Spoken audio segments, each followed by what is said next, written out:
Excellent. Start streaming. And by the way, this is the Zoom format I was trying to do with Eric before, where the speaker gets the big window, but we will just wait for the video to go live, and I'll check the audio real quick. The speaker gets the big window, but we will Yep, we're good. Sounds good here, too. Cool. Yep. All righty. Welcome, everybody, to the Average Intelligence Podcast. I am your co-host, Jake, and I am joined once again by a very, very good friend of the show. You're over here. It's mirrored. There it is. There it is. Cody, the unlicensed thinker. Cody, how you doing, my friend? I'm doing great. Good to see you all, or talk to you if you're only hearing me. Yeah. How's the weather down in Texas? Miserably hot, which is why I'm looking to leave in the near future. Oh, really? You're going to relocate permanently, or just take a vacation? Well, permanently, most likely, but I'm not sure to where yet. Probably a little bit further north, like Tennessee or something like that. Maybe as far up as Montana if I really feel like going a long ways and being a lot colder.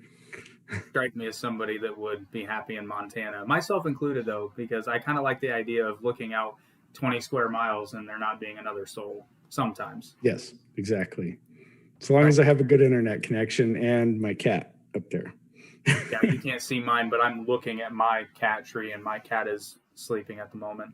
Nice. He's a good cat. You'll probably, for those of you that are listening, you'll probably hear my dog at some point because she's very, very quiet until I'm recording something, and then she turns into a toddler.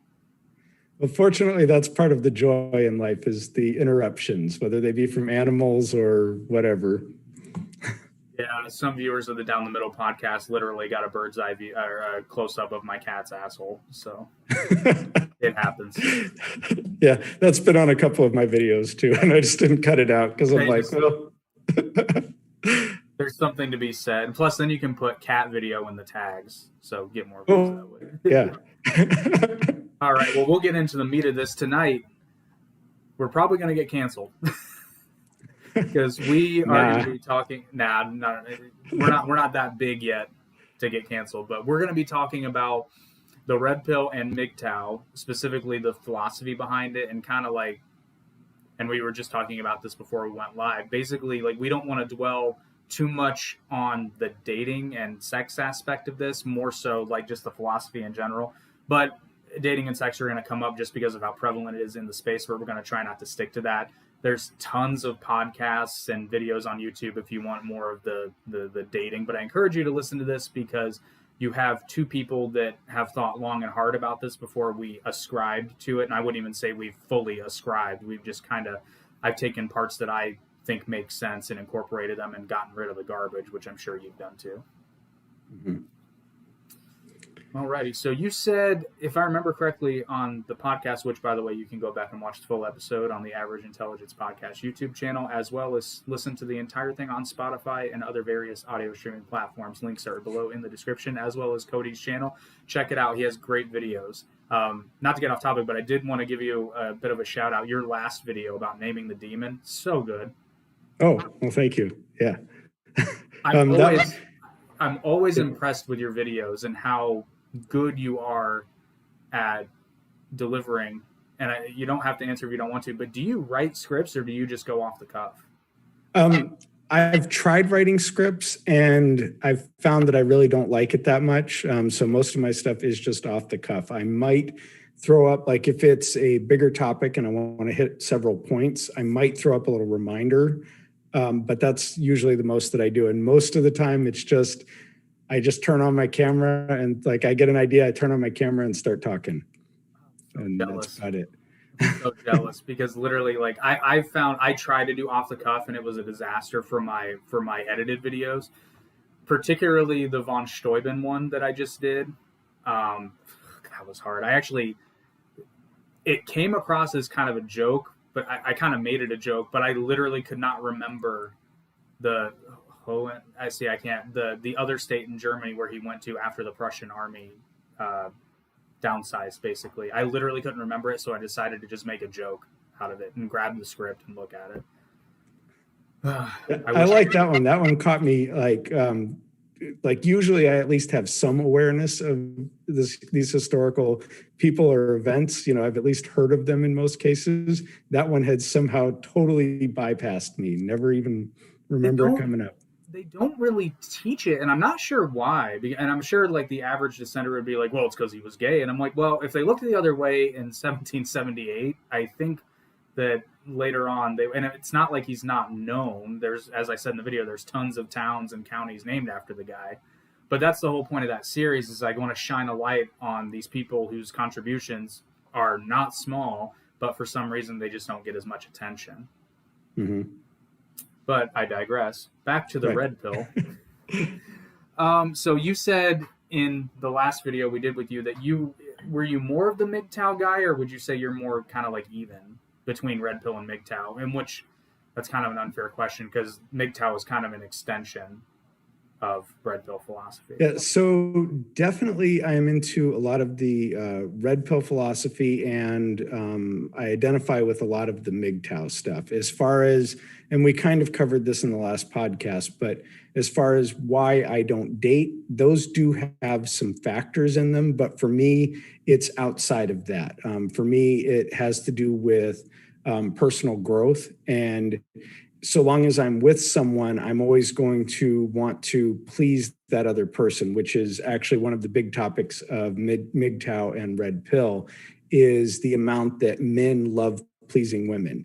And so I find myself doing that a lot of times when I'm in relationships, is I want to please that person.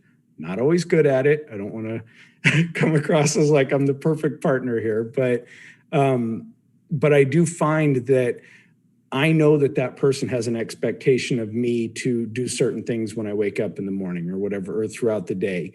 And so that keeps me in a habitual rut of being that same person. So I don't really get to change. And it's not that they're forcing me to remain the same person or they're preventing me from growing, but I'm preventing myself from growing by being with another person. Yeah.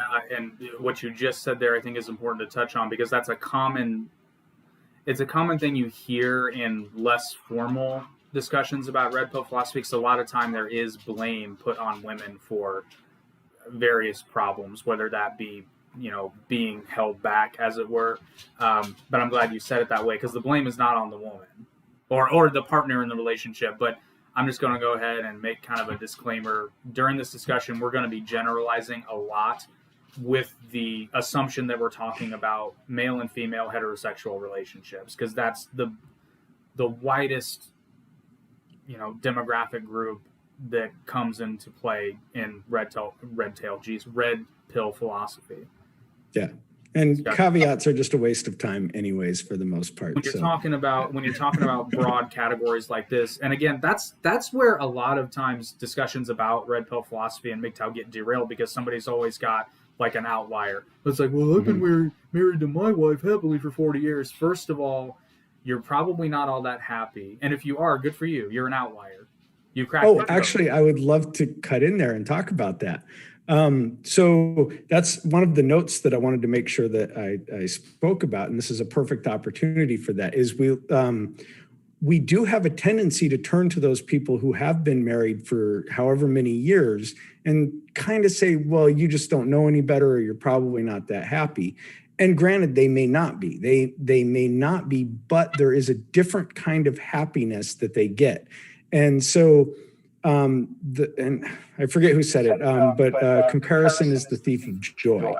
And so what happens, especially in our more promiscuous age that we're in, is that we'll end up a lot of times sleeping around with different people. And then when we get to the person that we're going to marry, well, we have all of these comparisons that we can now make. Whereas if I only ever get with or am with one person, it's my high school sweetheart, I end up marrying her. She may not be perfect. In fact, for all I wouldn't even know. Maybe she's horrible in bed. Maybe maybe she stinks, and whatever it might be. But I don't know that necessarily. What I know is that this is what it's like being in a relationship. And they talk about this in the book Freakonomics as well. If you are going to buy a new TV and you go to a store that sells maybe one or two types of TVs, you go in there, you grab the one that you like or the only one that's available, and you leave with it and you set it up in your house. And then if someone comes and asks you later about your happiness related to that TV, you'll say, yeah, it's great. It does everything I need it to, just like the wife. But if you go into a store that has 100 different TVs and you stand there and you compare them all and you look at the picture and you listen to them and you say, which one's going to be better? And, you end up, when you get the TV home, even though you think that you've done well because you've been able to choose from all of these other TVs, you get the TV home and you're just thinking, oh, what if I had gone with the other brand, or if I had gone with that, that other screen type or whatever it might be. And so you end up destroying any joy that you had in that TV. And the same thing happens with a relationship, is now you have all of these comparisons.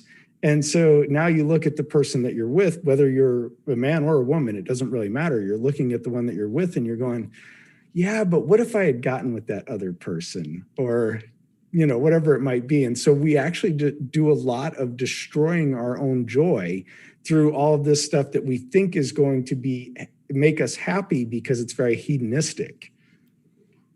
So to that point, I've got kind of a fun little question that we can dissect real quick. Because you're right. I've often thought about that myself, because I've been married before, and obviously I've had girlfriends in the past. And I mean, you're 100% right. The more you date, the more, relationships you have, the more basis you have for comparison, and it's going to happen.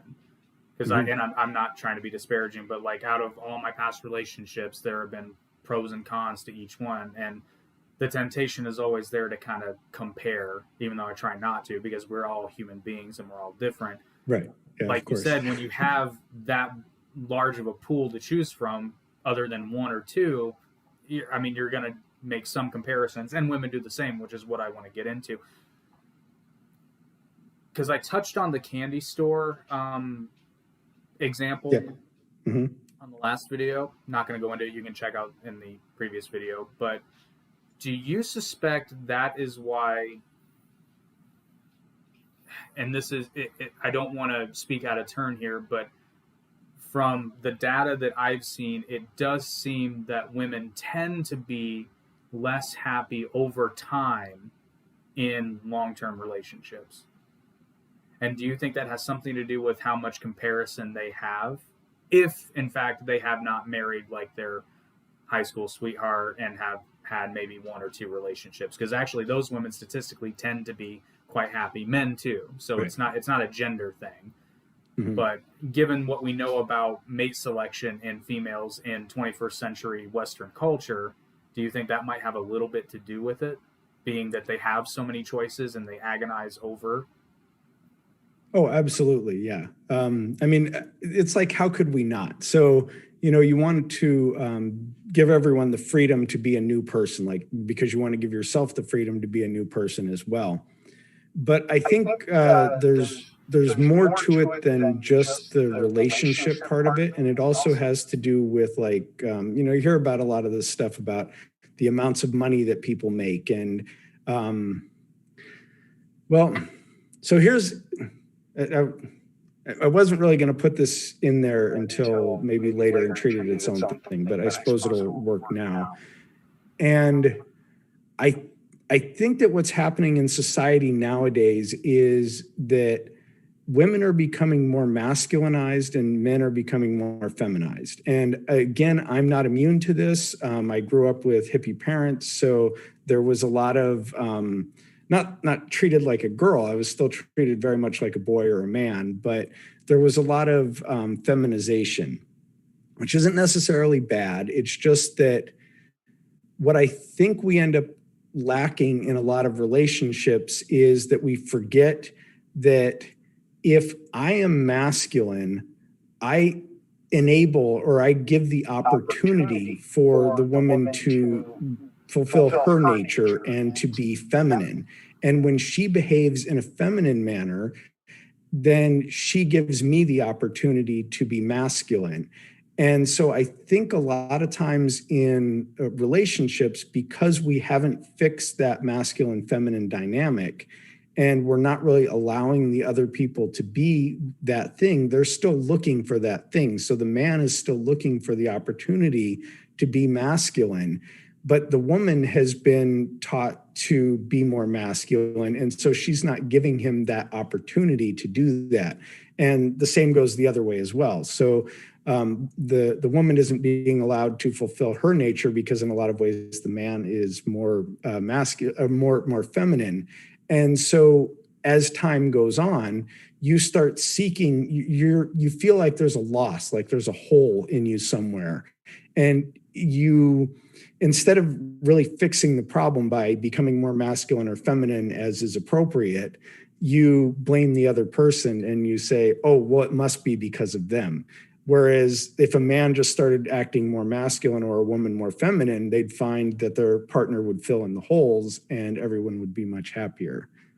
And I would say that's probably more so, statistically more so true when it begins with the man behaving more masculine first rather than, because I can imagine a situation where you have a couple like that and then the woman just decides, I want to try to change this dynamic. I want to be more feminine, and then maybe he'll become more masculine. But because of, and I hate to use this phrase, social conditioning, men, boys especially, but men have this idea, and we've been given this idea that you make a woman happy by deferring to her and doing whatever she wants. Right. Which, and this is the other tricky part because, and again, I've seen this. This is both anecdotally and I've looked at studies. Women will, not all women, but most women will give different answers to some of these questions when in public versus when it's just you and her.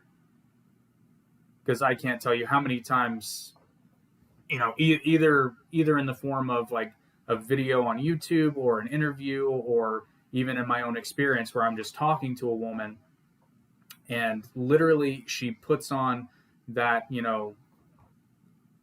like you said, hyper masculine behavior, like high earning career woman. I don't need no man, this, that, and the other.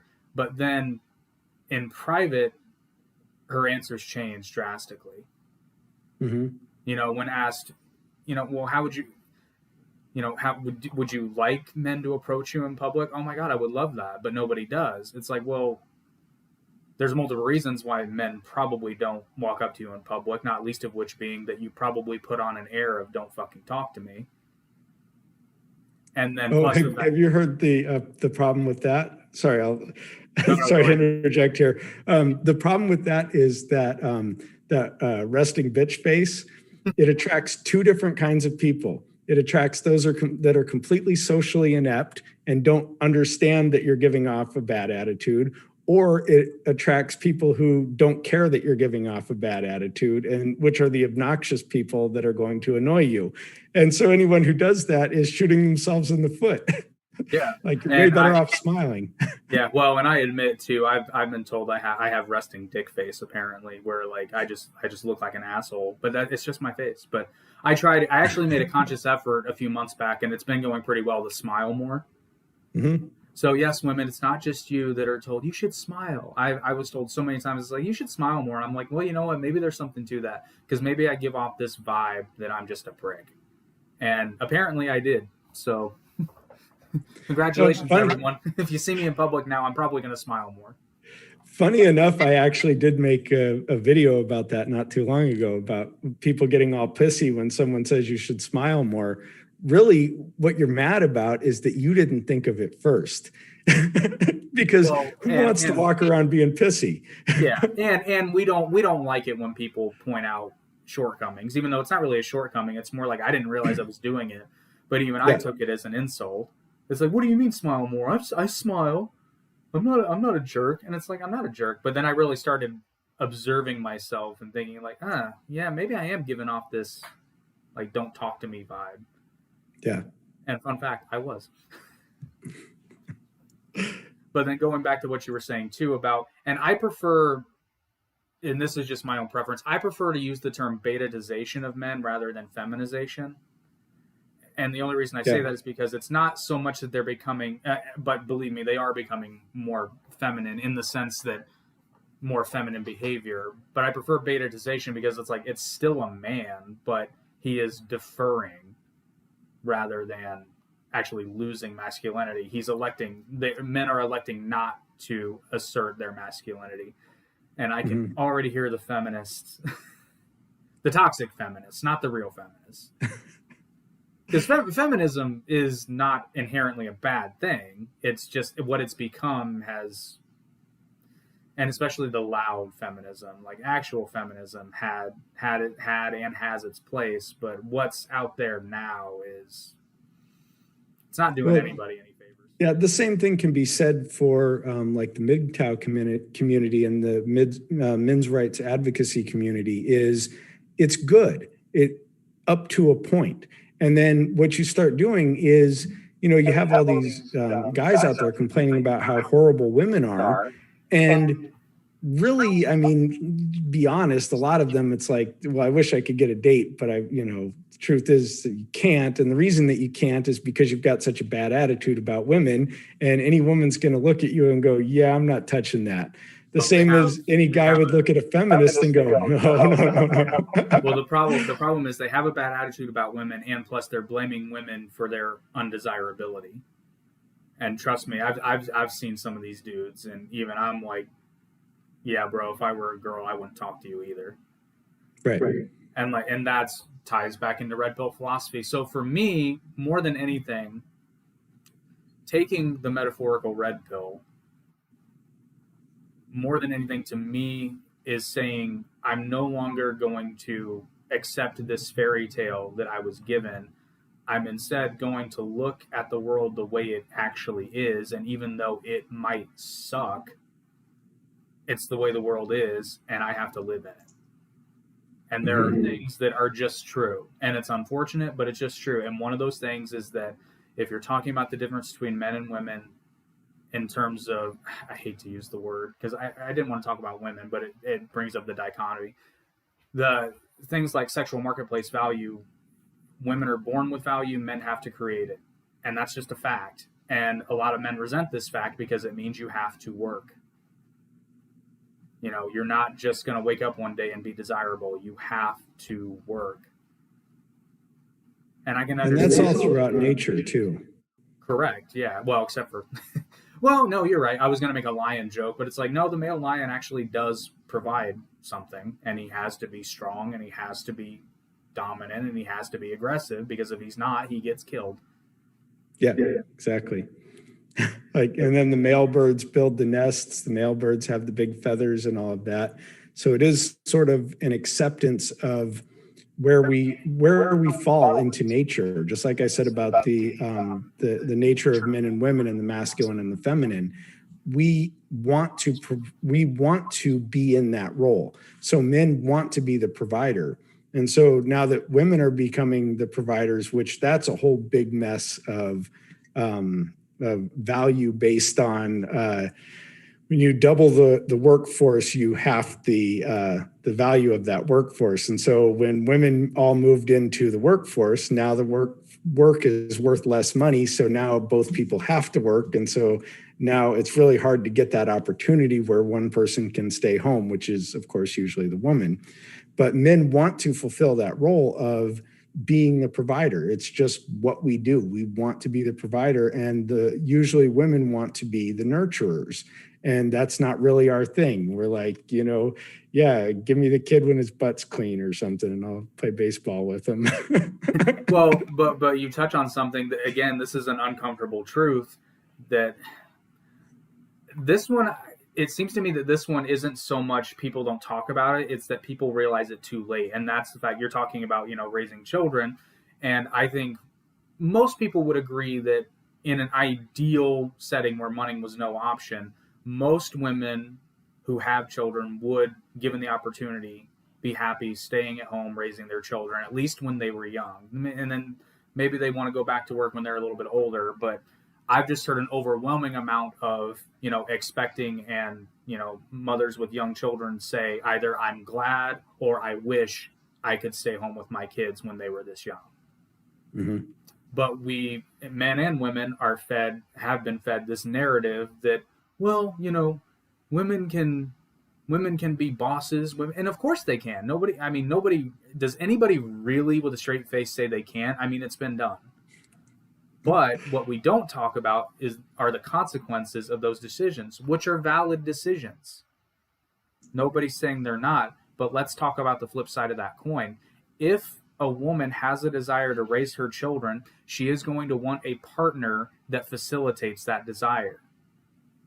Meaning he, in this case, is going to have to be able to provide enough money to support that lifestyle, to support the needs of the child and his wife or girl or whatever that relationship might look like. And if he can't, there's resentment there. There is.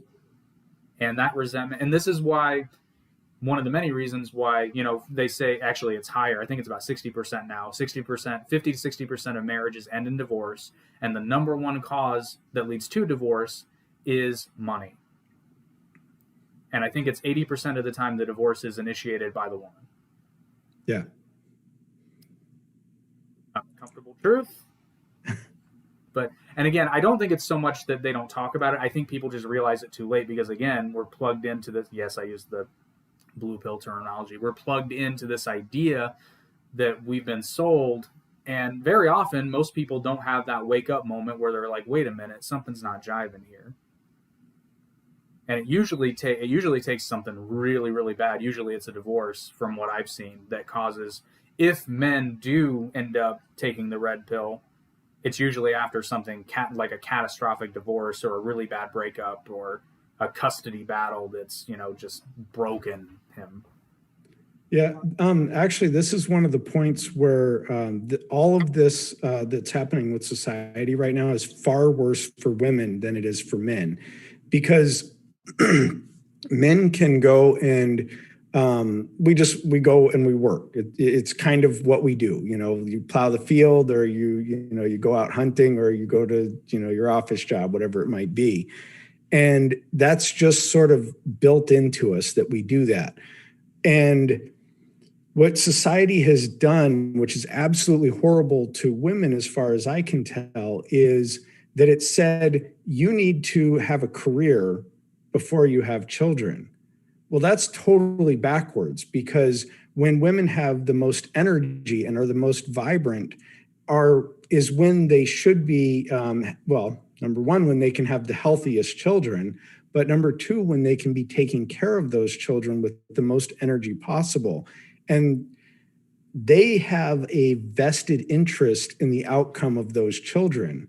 So that means that the more energy they can put into it, the better. But nowadays you have both people going to work. And so the children are going to some form of daycare or being sent to school in modern society as well, where, stay-at-home children do far better. So the vested interest says, well, I know that I'm going to get old. And so I want this child to be as close to me as possible. And I want this child to be as successful as possible. And so the best thing that I can do as a mother is stay at home and take care of this child and have maybe a whole bunch of them really early. And then if you have children early, and I'm not saying that every woman should go out when she's like 13 and have kids, but we're talking generalizations again, people. This is a broad generalization. And also, we're also talking historically here, because yes, now we don't live in a society where the average woman gets married and pregnant at the age of 14. We're talking about historically here. Yeah, but and we're not saying you have to do it. Yeah, still as young as possible, if they can get out there and get married, have those children. Well, for the most part, those children are going to be grown by the time they're 40, 45 years old. And being in that age range, I'm not dead yet. I could change careers. I could do whatever I wanted right now. I could start a brand new career and still have plenty of time to be successful in that career.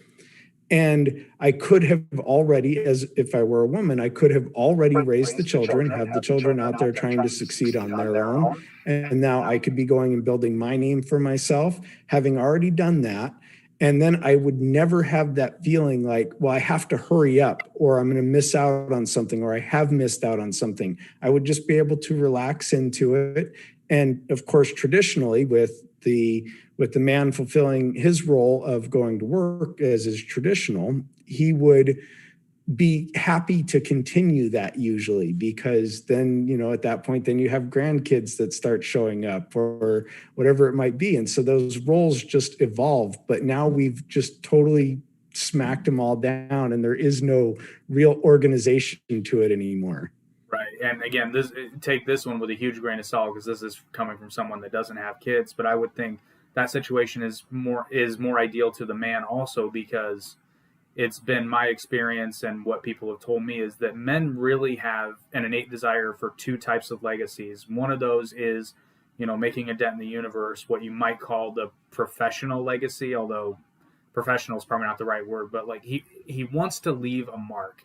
He wants to make a mark in the world that he can at least somewhat be remembered for. And then there's his genetic legacy, in this case, children.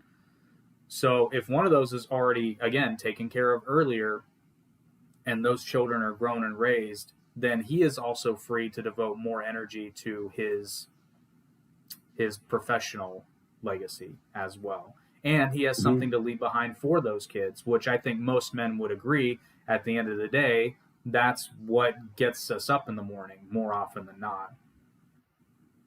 Yeah, men get a really bad name from the bad ones that are out there, but it's been my experience that most men are very, or at least do the best we can to be very honorable. And there is that big desire to be caretakers and to leave that legacy. And society, a lot of times, I mean, this goes back to what I said before about allowing that masculine and feminine by the other person acting that. We don't get to fulfill our role. We don't get to be that provider. We don't, the government, I mean, that's a big one as far as the government being the relationship of all women. So the government is like the ultimate mega Chad. And so women know that if they don't feel like working it out with the guy, they can just go to this upgraded guy, and he's going to take care of all their needs. It's really become very difficult for women to fail, which is actually another. Anytime this makes me really sad for what this has done to women as well too, and this goes into more like affirmative action fits into this as well.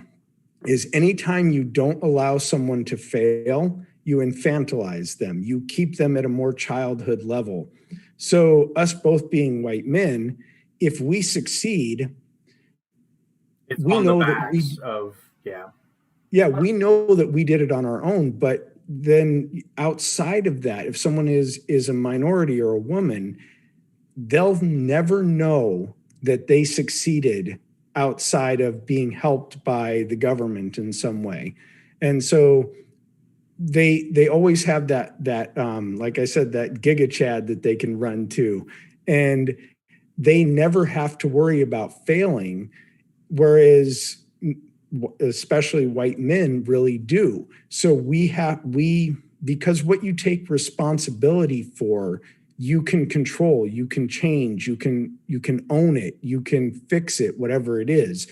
And so if you're never really taking that responsibility or never given that responsibility, then you remain a child and you remain powerless, because you're not able to, if you're not in control of it, you can't fix it. If you don't have responsibility for it, you're not in control of it.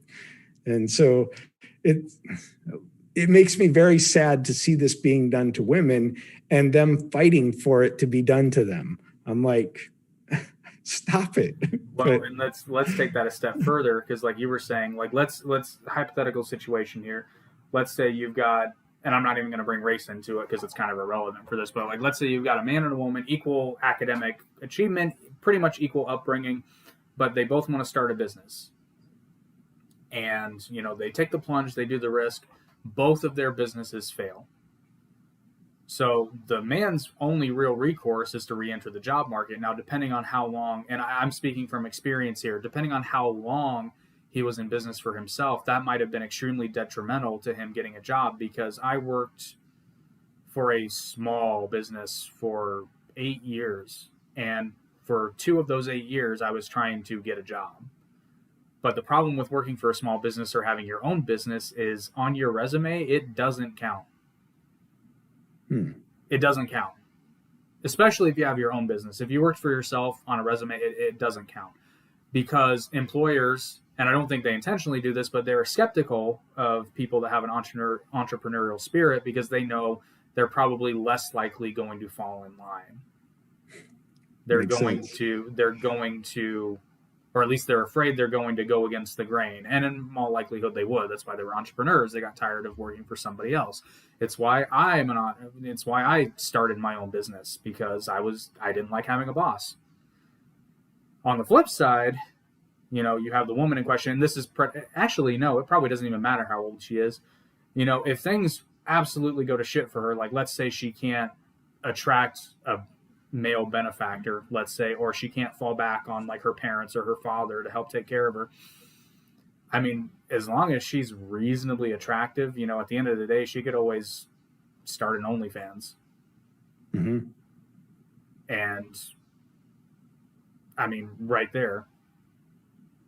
But, the man built his business and failed, and so shame on him. But the system was just stacked against the girl.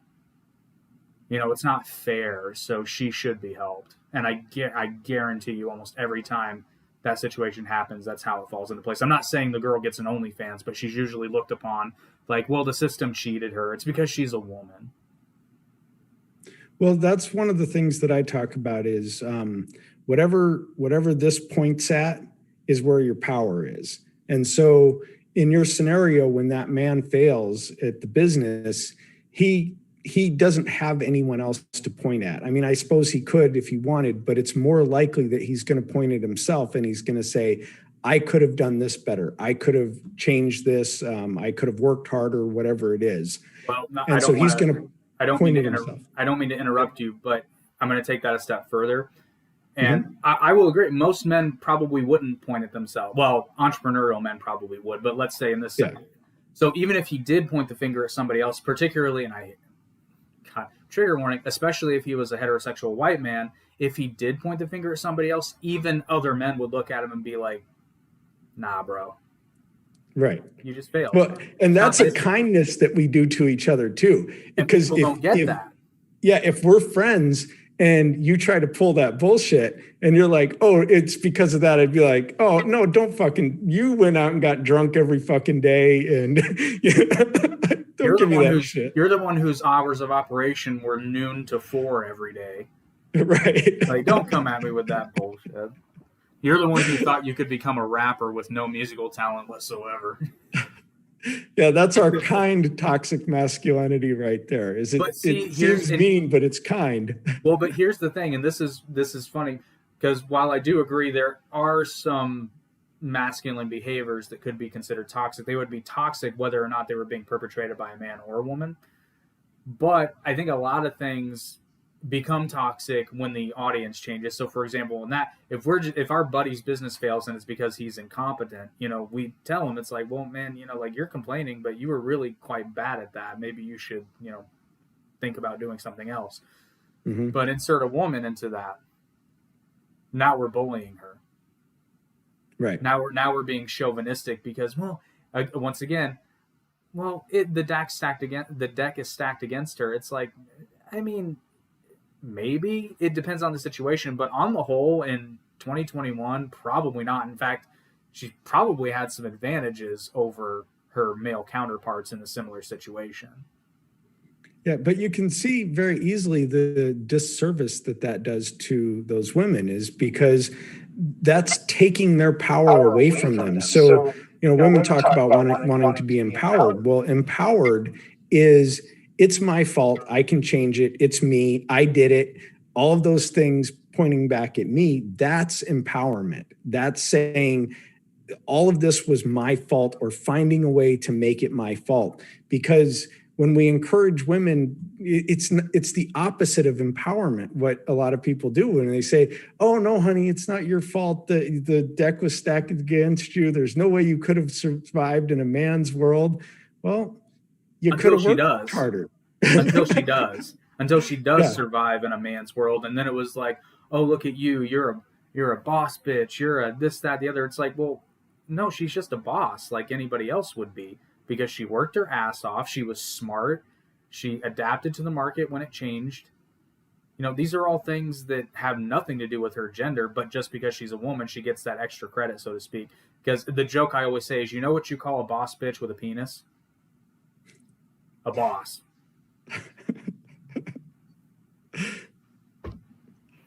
I mean, it's like, I don't. You do see men get credit for great things, and I think that's fantastic. And you see women get credit for great things, and that's also fantastic. The gender doesn't matter. People should benefit from doing great things. And I think the sooner we take gender out of that, because there are women out there that are legit badasses in every area. I can't think of one area that doesn't have any female badasses in it in this day and age. You know, think maybe there's one or two, but they're outliers. They're not. Even in combat sports, you know, kind of like the last bastion of toxic masculinity. Now we even have female athletes that are legitimate badasses that would fuck me up 100 times. Mm-hmm. Actually, every time. They would fuck me up every time. I would not want to fight Ronda Rousey on her worst day, because she would kill me. I wouldn't stand a chance either. Oh, she could be.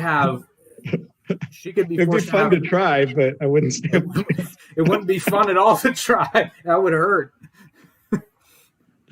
No, there are women at my Krav Maga gym that I wouldn't want to fight, because they're animals.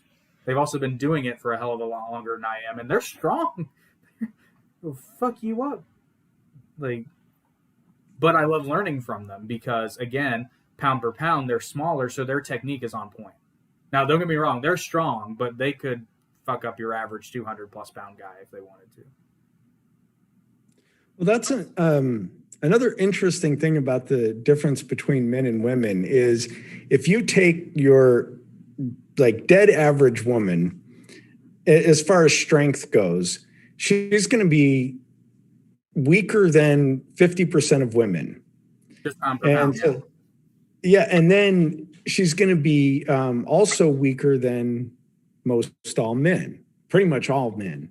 So your average woman there's going to be like 5 guys that she's going to be stronger than. I don't know, man. There's an awful lot of soy boys out there nowadays.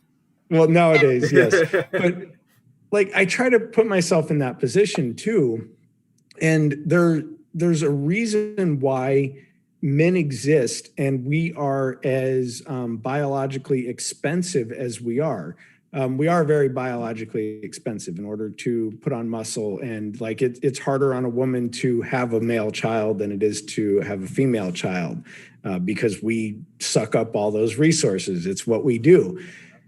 But we allow, because it's a weird place that your average woman is going to live in. She is going to be less powerful than approximately 75% of the people that she meets. So, because that dead average woman, she's got 50% of women above her, and basically 100% of men above her. At least 80% of men, probably more. But. And so that's a really tough position. You're less physically capable than pretty much everybody you meet every day. And so that's where men come in and fill in that role. And that's why it's not just that we were made physically more capable of doing that. We were also, we're given reward systems. I like to think of us as robots. And so I'm just a robot that was programmed that I feel good when take care of women. That's it. That's my programming, right? Yeah. And so not everybody fits that programming. Of course, like I said, there's some assholes out there, but most guys are going to fit that programming. So we get some kind of a reward, whatever, that robot reward is. we get provided something, we feel good, we get some kind of pleasure by filling that role. And that role happens to be, if I see a woman getting attacked, I'm going to step in and say, hey, that's not cool, or whatever it might be. And that makes me feel good. Do I really get anything out of it? No, I don't. In the grand scheme of things, I don't get any reward for it.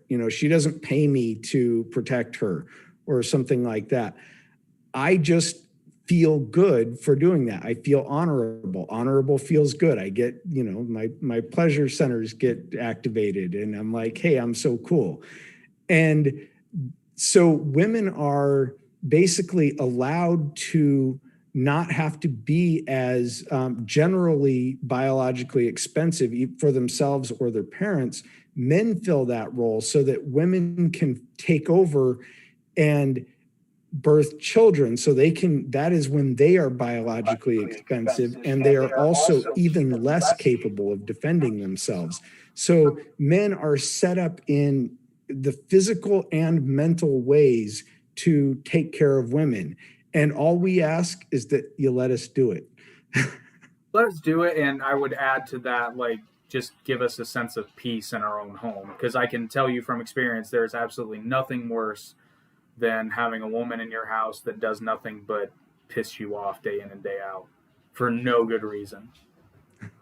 Don't want to derail, but we have some comments I wanted to share with the audio streamers. And I apologize. I commenter, it's LVIGISPQR. I'm guessing this might be like a Russian thing or a brand, I don't know. But he or she has 2 comments. I doubt it, though. I think if it came down to a life or death fight, both you men would win, even against a female MMA fighter, just based on the mechanics of nature and a male body versus a female. I kind of half agree with you. I think you have a point. In a life or death fight, it's definitely going to up the ante some, and technique's going to go out the window to a certain extent. But I'll use Ronda Rousey again as an example. Ronda is a judoka, so she is an expert at basically using someone's greater size and higher center of gravity against them. So if I got too close to her, she would end me. Now, again, I'm not going to make it easy for her, but it's by no means impossible. And unfortunately, fortunately, you would never know the end result without that playing out. And if it's life or death, if there happens to be a tree branch or a rock nearby that's advantageous to me, yeah, the whole equation changes. Yeah, I think the levels of adrenaline would be different too, and would probably change things a bit. I don't want to say that I could beat someone like Ronda Rousey, because I seriously doubt that I could, but it would definitely increase my chances of beating a higher number of well-trained women. Penn and Teller did a great bullshit episode about martial arts, and I'm pretty sure it was in that. But what it came down to in a lot of cases was who was the bigger, stronger opponent, not how well trained they are. And that was men against men and whatnot. So the real factor was, are you fighting someone who is doing everything in their power to resist you? And if your martial art can prevent someone who is doing that from doing that, then you have a good martial art and you'd be able to stop that person. But again, that whole, I'd like to think I could beat most women that are in martial arts, but I don't know. There's one caveat there, because I also am a big fan of Penn and Teller bullshit as a series. I wish they would bring it back. But when they did that episode, this was kind of, I don't remember the year. I think this was kind of before, mixed martial arts was around, but it was not as it was not as ubiquitous in the everyday martial arts community. Like, for example, I train in Krav Maga, which the whole point of Krav Maga is A, anybody can do it, and B, it does its absolute best to take size and stature out of the equation, but we admit it's a factor.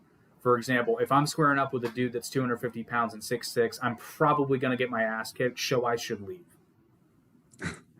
But if I'm in a situation where I have no choice, I am given some tools that may or may not work, but it's better than nothing. Yeah. Now, that being said, I think the only fault in their example is that, yes, with a lot of traditional martial arts, when it really comes down to pressure testing, with the exception of maybe like really hardcore trainers of kickboxing and Muay Thai, taking MMA and things like Krav Maga out of it, with traditional martial arts, when it's pressure tested, it usually crumbles. And that happened to me because I have a secondary black belt in Taekwondo, and I apologize to the TKD community out there, but it's useless in a real fight. It's absolutely useless. And I know this because I literally got thrown around like a rag doll. And that's when I switched to Krav Maga. I actually switched to Silat first, but then my teacher moved back to Indonesia. So I was martial artless for a while. But then I got into Krav Maga, and I absolutely loved it because, case in point, it's been pressure tested and it works, at least for me. Because I've been in situations where, like, we've been doing live training where somebody is actually coming for me. Granted, they're not trying to kill me, but the whole point of it is to pressure test it, and it works, at least in theory. So is that the martial art that you would prefer? Like if you had a daughter, wife, sister, whatever, is that the martial art that you would prefer that they take, or would you suggest something else? 100%, because the other thing that Krav Maga, at least my gym, we incorporate jiu-jitsu, but we do it in a way, because the only beef I have with jiu-jitsu, and it's a very small beef because jiu-jitsu is legit, but the only problem I have with jiu-jitsu is that it's often taught in a jiu-jitsu only setting. Meaning like, oh, well, if somebody has mount on, or if somebody's mounted on you, this is what you do. It's like, or, I mean, you could stick your thumbs in their eyes. You know, that's what Krav Maga, like, we'll do jiu-jitsu drills that are strictly jiu-jitsu, but then at the same time, it's like, well, yeah, but if you're here, it's like, yes, but if this technique doesn't work, you just jam your thumb in their eye. Or you can do that first, whatever strikes your fancy. Krav Maga encourages people to fight dirty. That's the name of the game. Because if someone is trying to end your life, I want you to fight dirty. Yeah, from what I understand, that's a martial art where you never really get to, in training or in practice, you never really get to do the martial art, because in order to fully do the martial art, you would really have to hurt people. And so your only opportunity to do that would be in a life or death situation. We get to where it's pretty close. The goal in Krav Maga training is to get as close as possible without actually hurting anyone. So, for example, like when we're practicing something like a groin strike, I mean, we make contact, but we make contact to the inner thigh as opposed to going right up the A-frame. Mm-hmm. And we learn, you know, we're taught, people who just begin are actually they're the worst to train with because they're the ones that don't have that control yet. They don't have the finesse.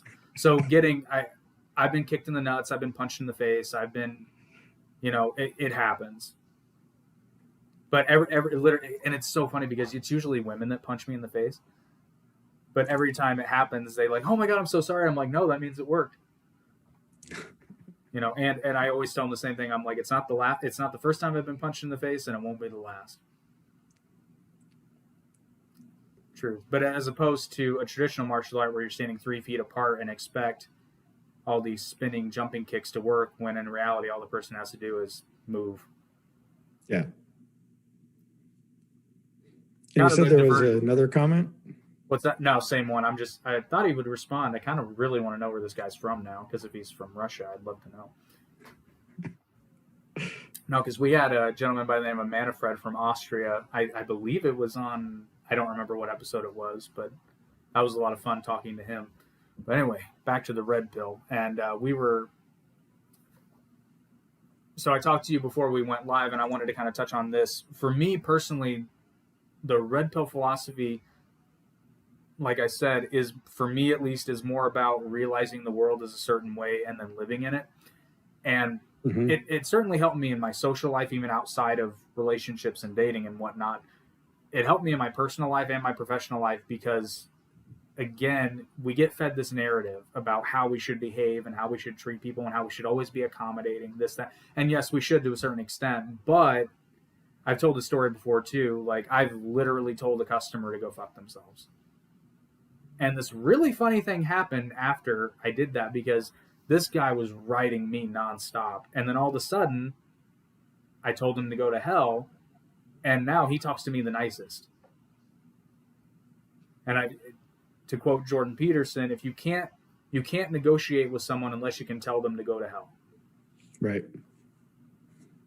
Oh, we got another comment from Luigi from Rome. Oh, just an alias of mine. Really from SoCal, though. Former Krav Maga student, also brutal, effective fighting. Front kick served me well as a doorman. Hey, yeah, man, that front kick is no joke. They teach you how to do it right in Krav Maga. You said, were you a student in SoCal? Did you study at Krav Maga worldwide in LA? Because if you did, I trained with some instructors that were out there first. I won't name drop them on air, but I'm curious to know if you went to that particular school. So I like what you say about the red pill being about like not living in the lie anymore and accepting the world for what it is. And that's a very Zen principle. I mean, it really is. It's like you can try to go through your life and pretend that gravity doesn't exist, but you're going to get hurt. Gravity is going to be there. You can't get rid of it. It's just a part of the world that you live in. So you learn to accept it and you learn to work with it, So like, if I'm holding my phone, I don't try to put it down up here. I put it down on the table because otherwise it's going to fall. And so I work with the gravity. And that's the same thing that we can do just throughout our lives in all kinds of areas, but in the red pill, the relationship, when it goes out to the government and the work environment and all of that, is the environment is going to be what it's going to be. So how can we best work with it, and how can we best use what is available and that way that the world works in order for us to succeed and for us to be happy. And for a lot of people, that does end up being, well, okay, I accept the world the way it is, so I'm just going to remove myself from it. Not necessarily the best thing, but if we're talking about happiness of that individual, by all means, if that makes you happy, if removing yourself from those situations and from that environment adds to your happiness, do it. I mean, like if it's that true from the heart happiness, then that's the thing that you should be doing. Yep, absolutely. And I think most of us can agree that when we first take the red pill, there is kind of a weird period of isolation where it, at least for me, it wasn't really intentional. It was just kind of like, I need to figure things out and I'm wary of taking steps in any one direction. So I'd say there was a good 6 to 8 month period where I didn't really make any moves. I was just kind of just learning and like constantly reevaluating my belief system. And I read a lot during that time. And I kind of really looked at everything I believed or I thought I knew. And I was like, well, is this really true? Like, is this observable? And one of the many things that changed was, because historically, I've been a very, very agreeable person. And I like to think that I still am. But now I'm to the point where, and I'm not even sure why historically, and this happened in my marriage where I was unwilling. I'm not going to say I was unable because I was obviously able. I did it, but I was unwilling to stand up for myself, which I think there's a lot of men out there that don't even realize it, but I see it now. I see it. They've become plow horses, and you can even see it in TV. Well, yeah, TV and movies, because how many times have we seen the wife that's way out of his league and he's just this dolt, this well-meaning but kind of slow, kind of frumpy, just kind of goober who landed this hot chick and is doing everything he can to keep her happy because he doesn't want to lose her. Yeah, we definitely become slaves to a couple of things, and one of those is that fear, and then the other one is we become a slave to our own honor. So we got into something and we say, well, it's the honorable thing. I'm going to stick with this. And then that thing starts going to crap, but we still say, yeah, but I made a commitment. And I'm not saying that women do or don't do this. I can only speak from how, and I don't even want to say how men feel because I don't know how other men feel, but how I have felt through my life, and that is being a slave to that fear. Like, oh my God, what if I don't find anybody else, or I don't find anybody that's even this good, or whatever that might be. And then the other one is, well, I made this commitment, and so I need to do that not just for myself, but to make sure that I look good in front of other people who have also made commitments. And then that whole societal thing comes into play, and God, do we love that. Yeah, but when you take the red pill, you realize one very important thing about that said commitment. Because you're right, it is an honorable thing to honor your commitment, but nobody talks about, well, not nobody, but people rarely talk about the commitment on the other side. So when you make a commitment to a person, in this case a woman, she's making a commitment too, and part of that commitment, whether it's spoken or not, is, we're making a commitment as we are now, and people change. So by virtue of that, a woman also has a right to exit a relationship if her partner is no longer behaving in the way that they sort of agreed, whether it be spoken or not, to be. If a person changes over time, are you really still committed to that person if they've done a complete 180 and they're not who they said they were? I think most people would agree that's a no. Well, yeah, so that goes back to what I said about changing as a person. And like the big reason why I don't date is because I like to be able to change, and I don't want to prevent another person from changing through that relationship. So I don't think that's fair to either person. But actually, this is a good time to bring up something from my book, because I tell this interesting little antic about you think of your life and yourself, your personality, and we're going to say that you're at a party and they're playing a board game, and one of the players has to get up and leave, and they don't want to end the game. And so what they do is they call you over and say, hey, can you take this person's place? And so you sit down at the table, and you're new to that game, but you're not free of everything that went along with that game. So like whatever bad decisions that the previous player made, or whatever great decisions they made, those are all still in effect on the game board. And so you're just taking over for them. And we can think about our lives this way basically every day, all the time, every 5 minutes, however long you want. You can say, well, I'm just coming into this game. And the idea behind this is not so, it has nothing to do with getting rid of responsibilities or anything like that, because you still have those. It has to do with our ability to become new people, if we realize that we can become new people. And so that plays back into what you were saying, because a lot of times we do realize at some point in our lives or in our relationships that we have become new people, or that our partners have become new people. And so there's this weird idea that we would grow together. And this is kind of where I start to look like a little bit of an asshole, and I'm totally fine with it. Yeah. So why would you want to stick with something that a previous version of you, like a decision that a previous version of you made? And there are reasons why you would. There absolutely are, like, that honor thing that keeps you there, or to see if maybe you would grow back together with this person, or the interest in, well, how can, now that this person, this new person and this new person are together, how can these two people make it work? And so you can think of it like a challenge of how to keep that relationship together and stuff like that.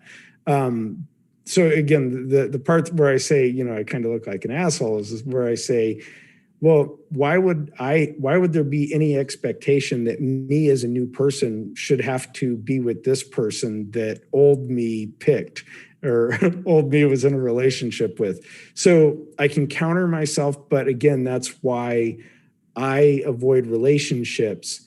And I can also do that without the anger that comes with a lot of the new introduction to the red pill, because there is a lot of anger. There's like, I was duped. I was forced into this in some way, and they lied to me about what life was supposed to be. But Oh, the red pill rage is definitely a thing, and I think that's why it's important to take that time. And from my experience and from what I've heard from other people, is it's usually kind of an involuntary thing. You usually just kind of end up being alone for a little while and really just sitting and evaluating. But even if you're in a situation where you're not alone, I think you should take at least a little while to kind of like sit down and be like, well, okay, yeah, like, yeah, I was duped or I bought into the lie. But that's the key phrase: I bought into the lie. It's not your fault. You've been fed it since you were born. But at the same time, now you recognize the world for what it is, and now you figure out how you're going to live in it with the uncomfortable truths and all that. Our friend Luigi had one more comment. I just don't want to leave him out. No, I actually learned it at an academy and took a class or two at Culver City location too. Very cool, man. Krav Maga friend. Made a new one. It's actually a very small group. You'd think it would be more popular, but again, an uncomfortable truth, because I've seen it. A lot of people start taking a Krav Maga class and they're like, oh, this is real. I don't know if I like it.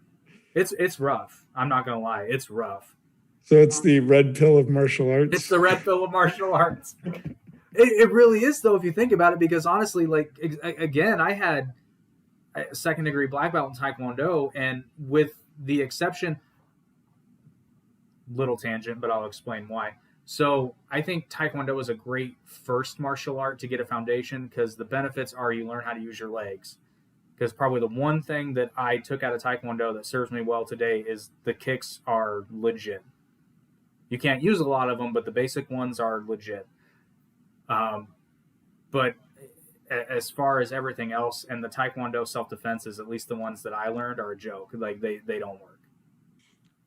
They just flat out don't work. So trust me, it was a hard red pill to swallow, because I'm in there thinking, like, I mean, I've got some experience. I have no more practical knowledge than pretty much anybody else in there. You're almost better off coming in as a blank slate, honestly, because I still to this day I have to catch myself with some of the bad habits that I learned in Taekwondo and turn them off. But going back into bringing it full circle, because we were talking about, the red pill changing your life and whatnot, and oh my God, I just lost it. See, this is my problem. This is why I'm jealous of you, because you're always so on it. You're so good. I'm glad I appear so. But I think we were talking about the red pill rage. I was going to tie that into something, and here I am looking like a doofus, but luckily it's YouTube and it's my show, so. Right? It was good too, man. I was going to bring it full circle.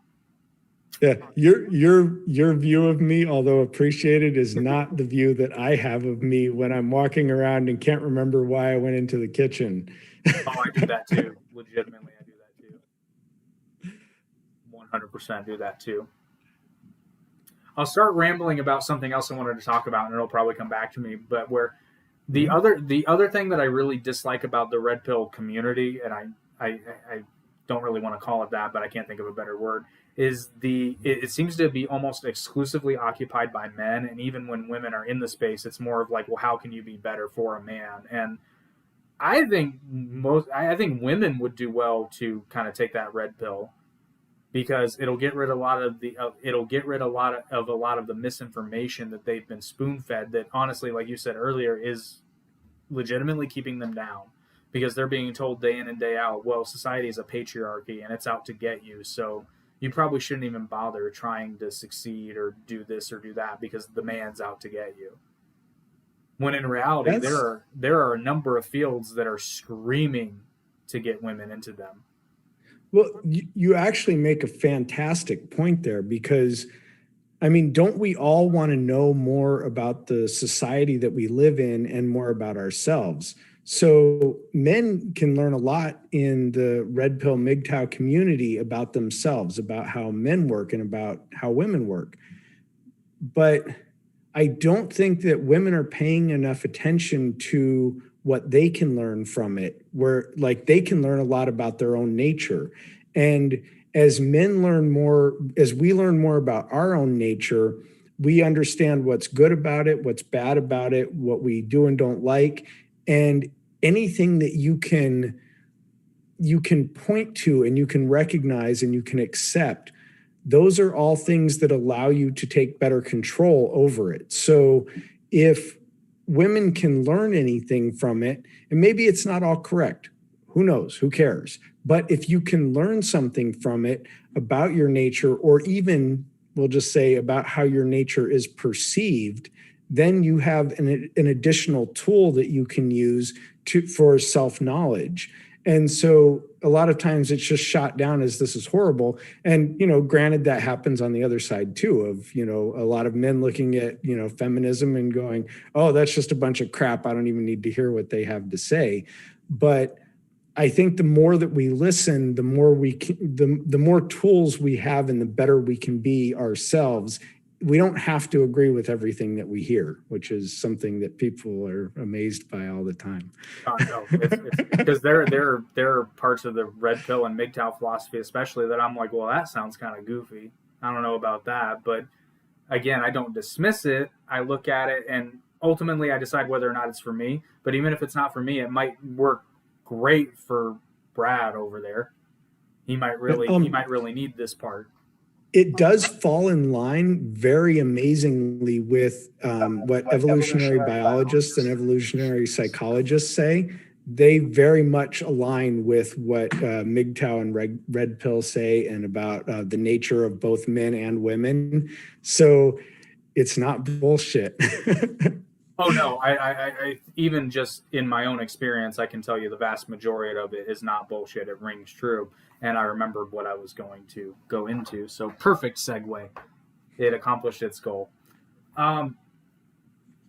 So really, again, for me personally, the main point of the red pill is to understand how the world really works. And oftentimes that's kind of a downer, because you're sold kind of this fairy tale, and not even in sex and dating. Like, we're just going to get rid of that for right now. Even in this sort of belief where, like, we're told from a very young age that everybody is special and you are inherently worthwhile. And while as a human being you have inherent worth, you're not, especially as a man, you're not worth shit until you accomplish something. Mm-hmm. And it doesn't necessarily have to be money. You could just do something great, but you're not worth anything until you earn that worth. And then the other side of the red pill that really I think is advantageous, again, this goes for men and women, but I to me it seems like men especially don't do this, and they should. So we're going to bring the ladies back now. Is a lot of men, women too, but it seems to be a lot of men have a real scarcity mentality. And it's not just with women, it's with money, it's with whatever there's a real sense of like, well, I need to strike now. Like, I need to do this now because I might not get another opportunity. Mm-hmm. And one of the things the red pill, and there are many other things that do this for you, but one of the things I got out of the red pill was, especially today, if you live in the United States, there's an abundance of literally everything. And sure, you might miss out on one particular investment, but there's going to be another one. Like, there's always going to be a hot new cryptocurrency. There's always going to be a new tech firm that pops up. There's always going to be a new social media site or technology or something that you can latch onto if you're wanting for an investment. Same thing with women, And I hate to say them because it makes them sound like objects, and that's not what I'm trying to do. But like, okay, so if you're out on a date with a woman and you were really excited about it, and then you get there and she turns out to be a complete, just total drag, you don't have to fight to make it work, and you don't have to be somebody that you're not to try to appeal to her, mm-hmm. because there's so many other women out there. Like, this particular person is inconsequential to you because you have absolutely no reason. And this goes to women too. If you're on a shitty date with a man and he just turns out to be just a worthless waste of space, you owe him nothing. Trust me, there are hundreds, if not thousands, of men out there that are better than that guy that would be more than happy to be with you. Guaranteed. Same goes for you guys. I'm telling you, there are a ton of women out there that just want a guy who is exactly like you. They just haven't met you yet. So I have a question about your first point. Do you consider it good or bad that men must earn their value and women are born with their value? Like as far as men are concerned. So we'll leave women out I of was it gonna for say this one. I'm kind of But ambivalent. I'm kind of ambivalent about the women part because like I get it from an evolutionary standpoint, but it doesn't really bother me. But I'm actually extremely happy that men have to create their value. Why? Because it drives us to succeed. It's how we have the world we live in today. If that Mhm. drive didn't exist, we would not have modern society, modern technology, modern anything. We would still probably be living in grasslands, picking up berries and shitting in the bushes.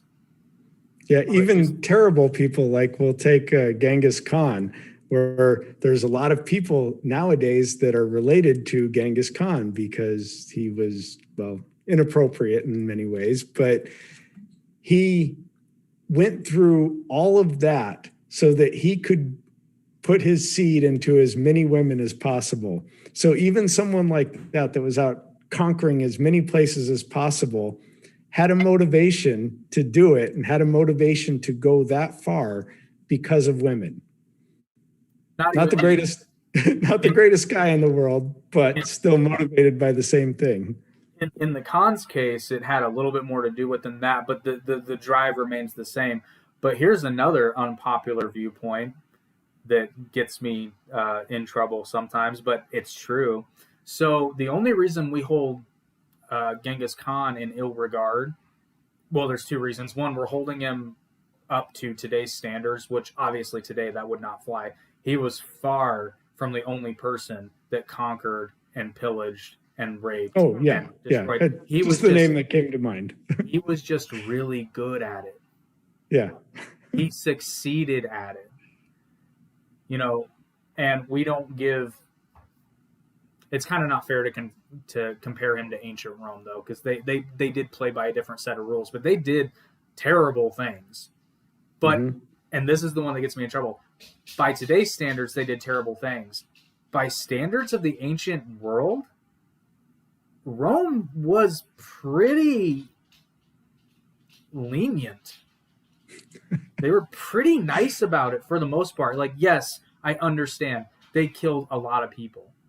And yes, they were extremely disingenuous because they would always, especially older empire, like pre Julius Caesar, even especially, they kind of had this thing where, like, on paper, they wouldn't fight you unless they were provoked, but then they would stage incidents that would basically, you know, And require if a memory response. serves, if you were one of their slaves, you had two benefits. You got to keep your genitals and you could win your freedom, which not everyone offered that.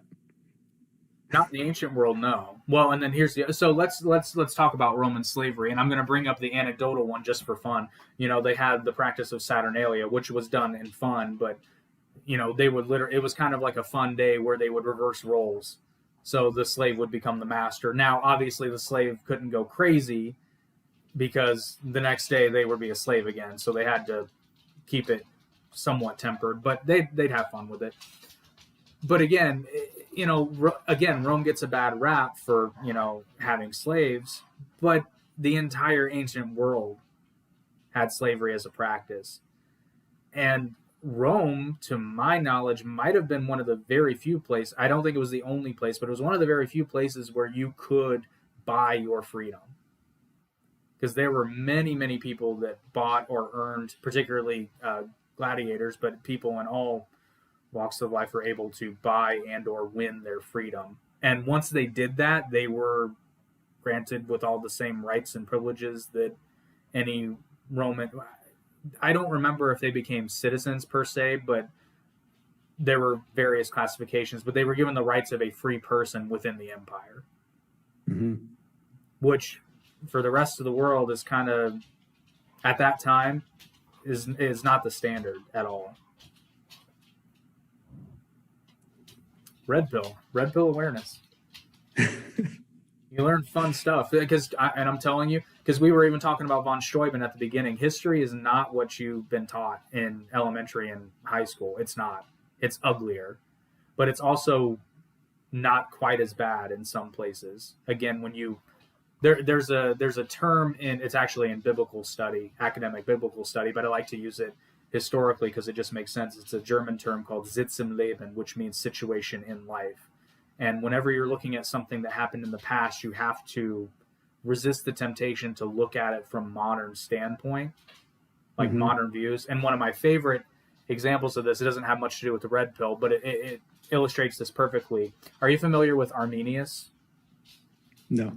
Okay, so I'll give you the condensed version. Arminius was a Germanic prince who, when he was very young, was basically given to Rome as a hostage to basically harbor peace between one of the Germanic tribes in the empire. So he was raised in Rome, entered the Roman army, reached the highest rank he could as not being Roman born, and then he was sent back to Germania, where he then, I'm giving you the super condensed version, it's a very cool story, but he basically leads a revolt and ends up killing the Roman governor and taking out all 3 legions that were staged there, and he becomes the chieftain of his tribe, and actually was the reason why the Germans, I mean, not the Germans, the Romans never fully conquered Germania, one of the many reasons. People in modern times look at that and they say, well, why in the hell would they send a German to Germania? You know, like that's a catastrophe waiting to happen. But what you have to understand is that had never happened. A Roman soldier had never betrayed the empire before. They did not see that coming. And then the other thing you have to understand is that the Romans did not view race and ethnicity like we do today. Like, yes, he was barbarian born, but he was for all intents and purposes a Roman. The only reason he couldn't go further from his station was because of his birth. It was more akin to a caste system rather than racism, though. Like, he was for all intents and purposes a Roman. He was a Roman citizen. Again, he was an officer in the Roman army. They never would have thought that he would have, gone against the empire, because also, especially at that time, nobody had successfully resisted Rome except Hannibal, and he eventually lost. Oh, I guess Spartacus too, but again, they all lost. So nobody had ever won against the empire long term. Actually, your knowledge of Roman history is perfect here, because I've heard some talk of the changing in society of Roman society being a big part of its downfall. And I've heard of this in relation to a lot of the red pill. So there was a breakdown of the normal, I guess you could say evolved society of the masculine and the feminine, and there was a lot more debauchery brought in, and so a lot of these roles started changing and being less clearly defined in Rome. Is that something that you would say played a part in Rome's fall, so that we could relate it back to today? And are we in danger of falling as a society because we're ignoring all of the philosophies of the red pill as a society? So that's actually a really good question. And I want to preface this by saying I'm not a professional historian, although I hope to be one day. But based on what I know and what I've read and how I view it, I would say, first of all, I don't think we're in danger of decay. We're not in danger of falling as a society. We are in danger of shifting to a different type of society, which may or may not be good long term. We don't know the consequences. My first guess would say long term, probably not a good thing. But we also have to understand that much of the rest of the world is moving in the same direction, particularly in the West. Now, Rome's downfall I attribute to mainly 3 things. The first of which being and they're all kind of interconnected. So their territory got too big, which led to the empire being split in 2 and having 2 different emperors, one for the West, one for the East.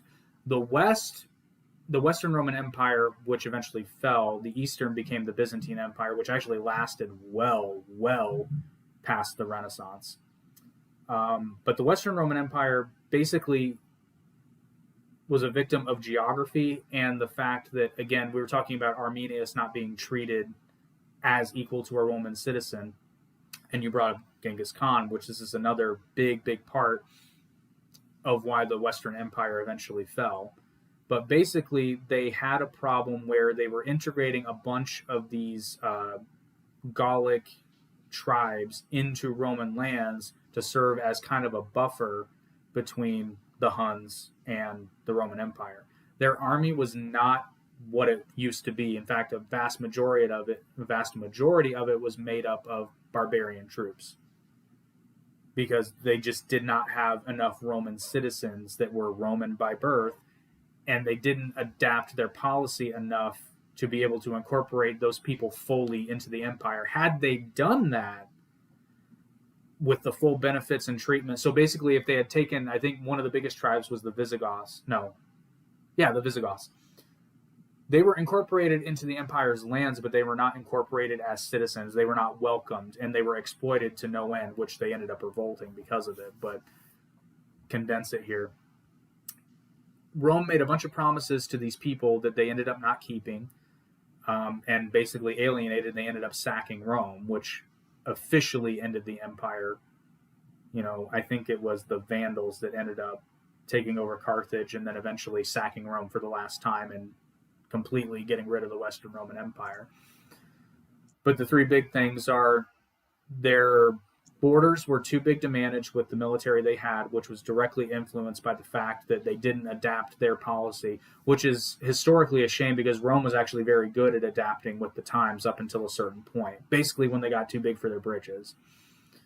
And then the fact that, they couldn't militarily stand up to the mounting number of threats that were knocking at their door. So it was only a matter of time before, they were going to fall, in my estimation. The United States has a bit of a different problem. We may actually, and this is controversial, we may actually be too inclusive. Right.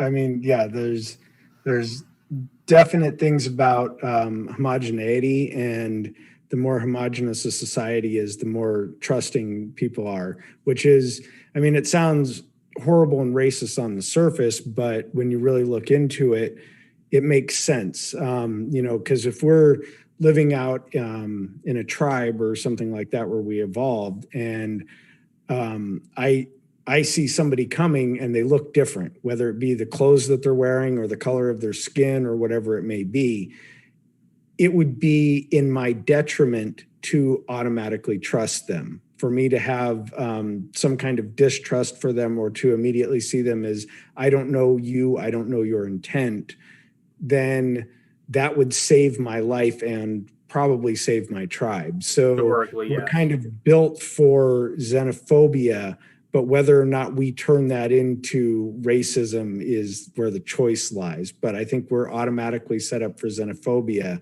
And so I agree that we are very diverse, but God, this gets into a whole nother topic. I made that video recently about the root word of diversity means to divide, to separate.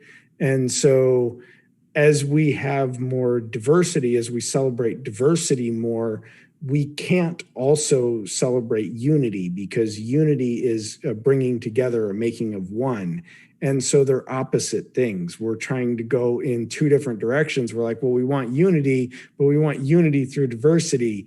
And you can't do that. You can't separate something and bring it together at the same time. That's not fully. No. There's a stopgap that happens for sure. But you bring up an interesting. This kind of made me think about it. So I'd say more than xenophobia, we're wired for tribalism, and I'll use Rome again as an example. So I think we can all agree that for the most part, ancient Romans and ancient Gauls probably looked fairly similar. There obviously would have been some key differences in average facial features, and I know that hair was a big one because they used to call most of the Gallic people before they were conquered by Rome had longer hair, and actually once Caesar conquered Gaul, you had different levels, and at one point they would actually call the lower Gaul short-haired Gauls or Roman-haired Gauls because they had more of a Roman influence. But the big one was language, and again, this is such a shame because history teachers don't bring this up enough. Latin was a very different language in that area. And the word barbarian actually comes from how the Romans described the language of the barbarians. It sounded so much different. So language was a key distinction, which is why if you were admitted into the Roman Empire, you had no choice but to learn Latin. You weren't necessarily barred from speaking your native language, but you had to learn Latin. Mm-hmm. It was even slaves had to learn Latin because obviously you had to serve in a Roman style household. So language was a big divider in figuring out who belonged where and who was a friend and who was a foe. Interesting. We have that in the US as well. I mean, if you meet a Southerner and they have a thick Southern drawl, you know, your first thought, oh, this guy's a genius. Not necessarily. You might think, wait a second, why is he talking like that? I'm not sure how much, like it's more of a limbic system response than anything else. That's different than me. Because they're speaking different. They look different. Yeah. So I don't know what. Maybe you don't have the high level of consciousness that I have because you talk funny. Well, I'll take that a step further. Let's say, and I have the benefit because I've been learning a lot of Spanish recently, but even now it's very intimidating, and I've got at least a passing knowledge of the language. But even now, when I hear Spanish conversations, there's that kind of limbic response where like this is unfamiliar, and it's not necessarily fear, but it's a sense of unease because like I'm not comfortable in that situation because, and I don't think it out because again, it's a very lizard brain response. I hear something that I don't hear every day. It's equivalent to a rustling in the bushes. What I need to be wary. Now, as I get more comfortable with the language, that's going to go away. And it has slowly but surely because now, like, because I deal with customers a lot sometimes too, and English is not their first language. So between their broken English and my broken Spanish, we figure it out. But once I'm in Spanish mode, I'm much more relaxed. But when they bust it out of nowhere, I'm like, oh, that's new. I have to adjust. Yeah, there's interesting work on multiple personalities and people who speak multiple languages. Like usually it's people who grew up speaking multiple languages will have different personalities to go with whatever language they happen to be speaking. There's another fun part of that too is different tone changes because it's been my experience that most of the time native Spanish speakers have a slightly higher pitch in their voice when they're speaking Spanish versus speaking English. Or not even native Spanish speakers, because I'm willing to bet my voice probably goes higher a little bit when I'm speaking Spanish. And then I also wager that most people's voice goes down at least a little bit when they start speaking German or language like that. That's funny. I'm going to have to catch myself. I just had something pop into my head. What if the red pill rage is somewhat of a limbic system response?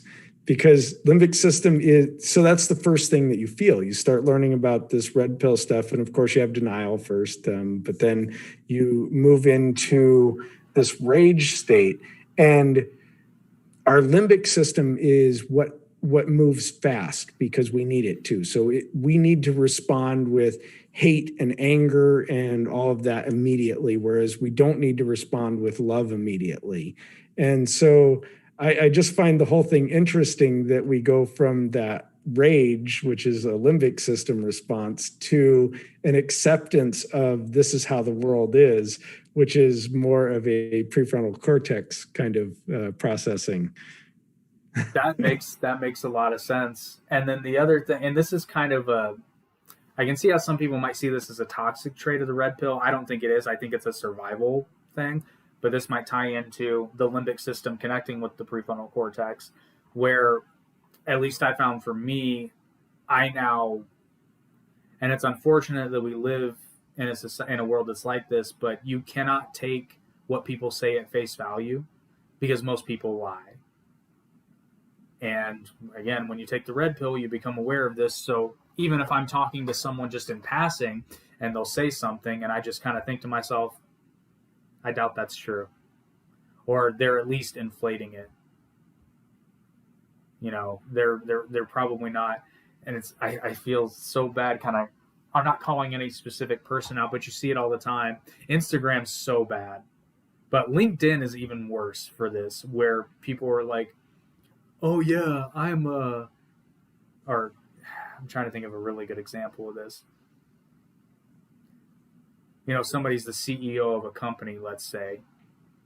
Sounds impressive, right? Well, what's that company actually worth? How long has it been around? What does it do? I know from experience, you can be a CEO of a company. It takes 2 hours, and I think it's like 150 or $200. Just file papers with the state.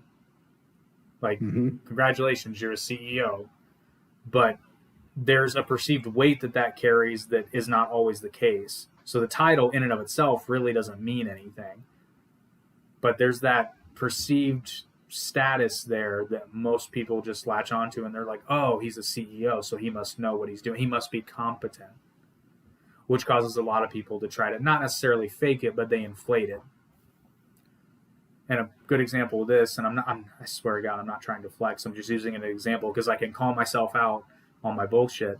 So the first 4 year in business my company existed, we did $1.2 million in sales, which is impressive.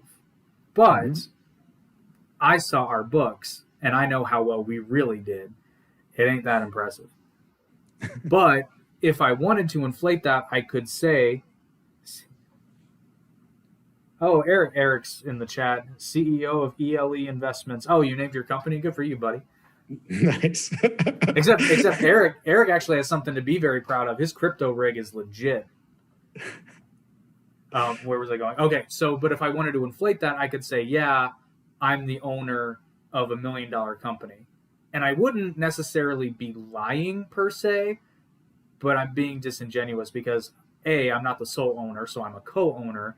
And it's not, it's $1 million company in the sense that we sell that, but it's not worth $1 million. So, and this is equally for men and women, because everybody inflates themselves, and I do it sometimes too. I try not to, but everybody kind of has the ego and they want to elevate themselves. It makes us feel better, or we might be flexing for a member of the opposite sex, this, that, and the other. But when you take that red pill, you understand that most people do this, so you kind of don't take anything anybody says at face value at the beginning until you see it and you can verify. It's also been my experience that it's usually the people that don't talk about their stuff that actually have, things that are actually really, really cool and legit. Because I know I had a customer who he kind of became like a kind of unofficial mentor when it comes to real estate. You would not assume, you assume this guy does well, but you would not assume that he's like a millionaire by any stretch. He is a millionaire. He was like, because I went to measure a kitchen for him, and he was like, hey, you got a minute? And I'm like, yeah, I've got all day. Like, let's do it. He drove me around and showed me all the properties that he owns. And I'll put it to you this way. We were out for 3 hours. This guy owned multiple businesses, but again, didn't talk about it. And the whole reason he did that is because I mentioned to him that I was thinking about getting into investment properties and real estate. And he took time out of his day to kind of coach me and give me some advice, and for no benefit to him whatsoever. But that's the kind of guy who you would not assume, but after seeing it, like, yeah, he's legit. 100%. Well, actually, he does get a benefit from it, but that's another point. We all get benefits from everything that we do. We don't do anything without a benefit. I actually don't believe in altruism in any way whatsoever. Oh, so you're a cynic too. But I'm a happy cynic. Oh yeah, nobody. Where did that? That's exactly what I'm talking about. Is cynicism. That's exactly what I was talking about. I just didn't use the right word, because yeah, it's like, oh yeah, man. You see a guy who's like, oh yeah, man, I make 6 figures. I drive a whatever your flavor of the day car is, and it's like, yeah, I bet you do. Yeah, what you don't know. So, oh, go ahead. Oh, this idea about the the ego and the way we attach to a lot of things. And I think that's one of the traps that we fall into on both sides, both the feminist side and the MGTOW side, is we we start to get a certain amount of pride from overcoming our obstacles. And so for them, it's the patriarchy. And so if I'm going to get pride from overcoming the patriarchy, I'm going to find the patriarchy everywhere. It's going to be under every single rock because I can turn over a rock and be so proud of myself all the time. And the same thing with people on the MGTOW side is we can talk about how oppressed we are and stuff like that. And it feels really good because look at all this adversity that I'm overcoming. But what you're really doing in both cases is making yourself more of a victim. So you think you're doing a great thing, but you're just going further and further down that hole, and you like end up in a pile of crap going, hey, look how great I am because I can deal with being in this pile of crap. As opposed to getting out of the pile of crap or acknowledging that the pile of crap doesn't even exist. Because right. Like taking that a step further, both those examples, it's like, it's great because on the one hand, you get to say, look how great I am because I'm dismantling this destructive force. But then at the same time, when you fail, you've always got something or someone to blame. Mm-hmm. It's like, well, I failed because, they just don't want to see a woman get ahead, or I failed because all women are just gold diggers and they don't care about the real me. That's why I'm miserable and alone, Yeah, I call them preloaded excuses for failure. So you've already come up with the excuse for why you're going to fail before you even started trying, which means that whether you really honestly try or not, you're already covered. It wasn't me, it was them over there. It was that guy or that woman over there. And if you really take the red pill, you understand that that's an excuse.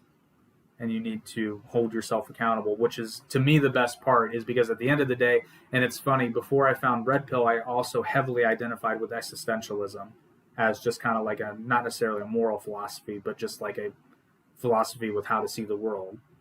Mm-hmm. And a lot of people misunderstand existentialism too, because they get hung up, and this is why I hate modern philosophers, because they get hung up on these, not even details, they get hung up on semantics. And they're like, well, the problem with existentialism is it's very selfish because you believe that the world doesn't exist without you. It's like, no, like, you're missing the point. You're not literally saying the world doesn't exist without you. You're simply saying that if I can't observe it, then what does it matter to me? Not saying the world does not have inherent value. It's just that if I'm not able to perceive it, what benefit, or not even what benefit, what precedence does it have to me? And what that does is ultimately that means that I am responsible as an individual for what is in my world. Mm-hmm. I'm responsible for letting it in. I'm responsible for kicking it out. And I love when I used to have so much fun arguing with people because, again, I used to be a much bigger asshole than I am now, ironically. But people would always argue, well, what about this example? What about this example? And I'd always be like, well, that's attached to a choice that you made before. This is why you need to be always conscious of the decisions you make. Because my absolute favorite was, I remember I was very excited when I was in college. We did this public philosophy debate. It was very, very fun. And everybody was invited. But it was chaired by, it was my philosophy professor, and I want to say the sociology professor. I can't remember, though. But basically, the problem of existentialism comes up, and I'm very staunchly in favor of it. And all the examples are like, well, what happens, like, what about if you have a woman who's a single mother? And I'm like, well, I mean, did somebody put a gun to her head and make her get with that guy and, have a baby? Are you required to date her now? Yeah, it's like, it's like, is it sad? Yeah, but is it not someone's responsibility to think before they make these choices? Absolutely. And what's hysterical about that is most of the people that brought that point up are also the ones that were heavily pro-choice. So it's like there's two choices. that by your moral measure would have been totally fine. They could have eliminated the problem. You could have not had the child in the first place by not getting with that whatever partner or situation. And you even have the out of having an abortion, which this person also didn't do.